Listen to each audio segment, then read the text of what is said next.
9ാം class മുതൽ ലഹരിക്കടിമയായിരുന്നു പാലക്കാട് ഒറ്റപ്പാലം സ്വദേശിയായ Muhammad Salik. ലഹരിക്ക് പണം കണ്ടെത്താൻ 12 ബൈക്കുകളാണ് മുഹമ്മദ് സാലിക് മോഷ്ടിച്ചത്. ലഹരി ലഭിക്കാത്തപ്പോൾ രക്തബന്ധമോ സൗഹൃദങ്ങളോ പോലും നോക്കാതെ അക്രമാസക്തനായി. ഒടുവിൽ പോലീസിന്റെ പിടിയിലായി. പിന്നെ ജയിൽവാസം.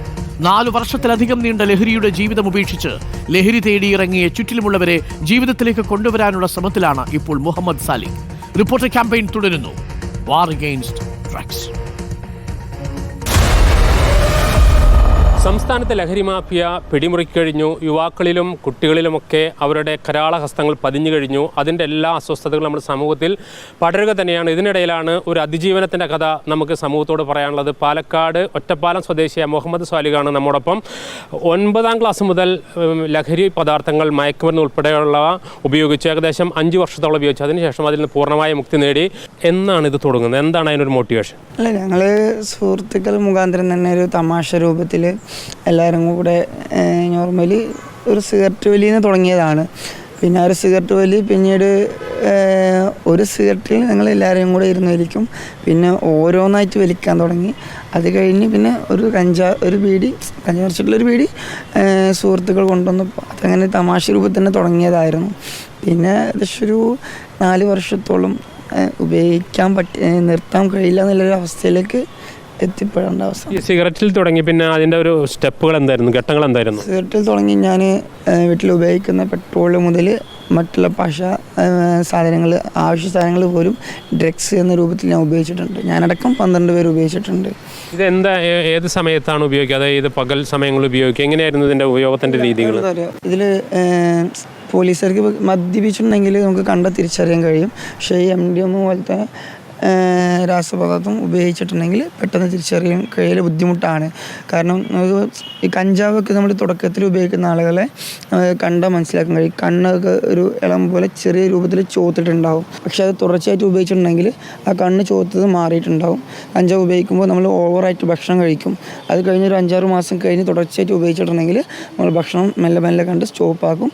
പിന്നെ നമ്മൾ അത് ഉപയോഗിച്ചിട്ട് നമ്മളെ ശരീരമൊക്കെ ഒട്ടിപ്പിടിക്കാൻ തുടങ്ങും. അങ്ങനെ ഒരു ശരീരപ്രകൃതി ഉണ്ടായിരുന്നു. എൻ്റെ മുമ്പുള്ള എൻ്റെ ഫോട്ടോ തരാണെങ്കിൽ, കാരണം അത്രയും ഒട്ടിപ്പിടിച്ച് ഉണങ്ങിയിട്ടുണ്ടായിരുന്നു. കാരണം ഇതുപോലെ ആയിരുന്നില്ല ഞാൻ മുമ്പുണ്ടായിരുന്നത്. കാരണം നമ്മുടെ നാട്ടിലേക്ക് എത്തുന്ന മിക്ക കഞ്ചാവുകളിലും എലിവിഷം പോലത്തെ മാരകമായിട്ടുള്ള വിഷങ്ങളിൽ ചേർക്കുന്നുണ്ട്, കൂടുതൽ വീര്യം കൂട്ടാൻ വേണ്ടിയിട്ട്. ഇതിപ്പോൾ നിങ്ങൾ 9ാം ക്ലാസ്സിൽ പഠിക്കുന്ന ഒരു കുട്ടിക്ക് എന്ത് തന്നെയാലും ഇത് വാങ്ങിക്കാൻ പൈസ കിട്ടില്ല. അപ്പോൾ ഈ പൈസ എങ്ങനെയാണ് നിങ്ങൾ സമ്പാദിച്ചിരുന്നത്? അത് ഞാൻ പറഞ്ഞല്ലോ, ഞങ്ങൾ മോഷണം കാര്യങ്ങളൊക്കെ ചെയ്തിട്ടുണ്ടായിരുന്നു. ആദ്യം തുടർച്ചയായിട്ട് ഞങ്ങൾ അക്രമം എന്നുള്ള രൂപത്തിൽ അങ്ങോട്ടും ഇങ്ങോട്ടും തല്ലാനും അടിപിടിയും കാര്യങ്ങളൊക്കെ ആയിട്ട് പോകലുണ്ടായിരുന്നു. പിന്നെ കുറച്ച് കഴിഞ്ഞപ്പോൾ ഞങ്ങൾ ബൈക്ക് മോഷ്ടിക്കാൻ തുടങ്ങി. അതൊരു 12 പേരും 12 ബൈക്കോളം മോഷ്ടിച്ചിട്ടുണ്ടായിരുന്നു. നിങ്ങൾ ആർക്കാണ് ഇത് സെയിൽ ചെയ്തത്? അവസാന ഘട്ടമായപ്പോൾ നിങ്ങൾ വിൽപ്പന നടത്തി പൈസ ഉണ്ടാക്കാൻ തുടങ്ങി എന്നാണ് പറയുന്നത്. അത് ഏതൊക്കെ സെക്ടറുള്ള? ഈ 12 ബൈക്ക് കൊടുത്തിട്ടുണ്ടെങ്കിൽ ഞങ്ങൾക്ക് കിട്ടുന്നത് 50 ഗ്രാം കഞ്ചാവിന് വേണ്ടിയിട്ടാണ് ഞങ്ങളിത് കൊടുക്കുന്നത്. അത് കൊടുത്തിട്ടുണ്ടെങ്കിൽ 50 ഗ്രാം അല്ലെങ്കിൽ 100 ഗ്രാം തുച്ഛമായിട്ടുള്ള കഞ്ചാവ് ഞങ്ങൾക്ക് ലഭിക്കും. അത് ഉപയോഗിക്കാൻ വേണ്ടിയിട്ട്. ഏതെങ്കിലും ഘട്ടത്തിൽ പിടിക്കപ്പെട്ടിട്ടുണ്ടോ നിങ്ങൾ? ഞാൻ 4 മാസത്തോളം കടന്നിട്ടുണ്ടായിരുന്നു. അത് ബൈക്ക് മോഷണമായിട്ട് ഞങ്ങൾ കടന്നിട്ടുണ്ടായിരുന്നു. നിങ്ങൾ 9ാം ക്ലാസ് മുതൽ വാങ്ങിച്ചുകൊണ്ടിരുന്ന ടീമുകൾ ഇപ്പോഴും നാട്ടിൽ സജീവമാണ്? സജീവമാണെന്ന് വെച്ചാൽ മീഡിയകൾക്ക് ഞാൻ പറഞ്ഞില്ല, ഇതിനു മുമ്പ് ഞാൻ പറഞ്ഞതിൻ്റെ പേരിൽ എൻ്റെ വണ്ടിക്ക് നേരെ അന്ന് വിഷയം ഉണ്ടായിരുന്നു.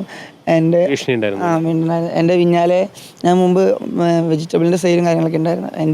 2 തവണ എൻ്റെ വണ്ടികൾ പിന്നാലെ ഫോളോ ചെയ്ത് തന്നിട്ടുണ്ട്. ഇതിൻ്റെ എന്താണ് ഇത് കഴിക്കുമ്പോൾ, ഈ കഞ്ചാവും അതുപോലെ തന്നെ MDMA ഒക്കെ കഴിക്കുമ്പോൾ ഒരു ഫീൽ എന്താണ്? എത്ര സമയം നിങ്ങൾ ആ ലഹരി നിൽക്കും?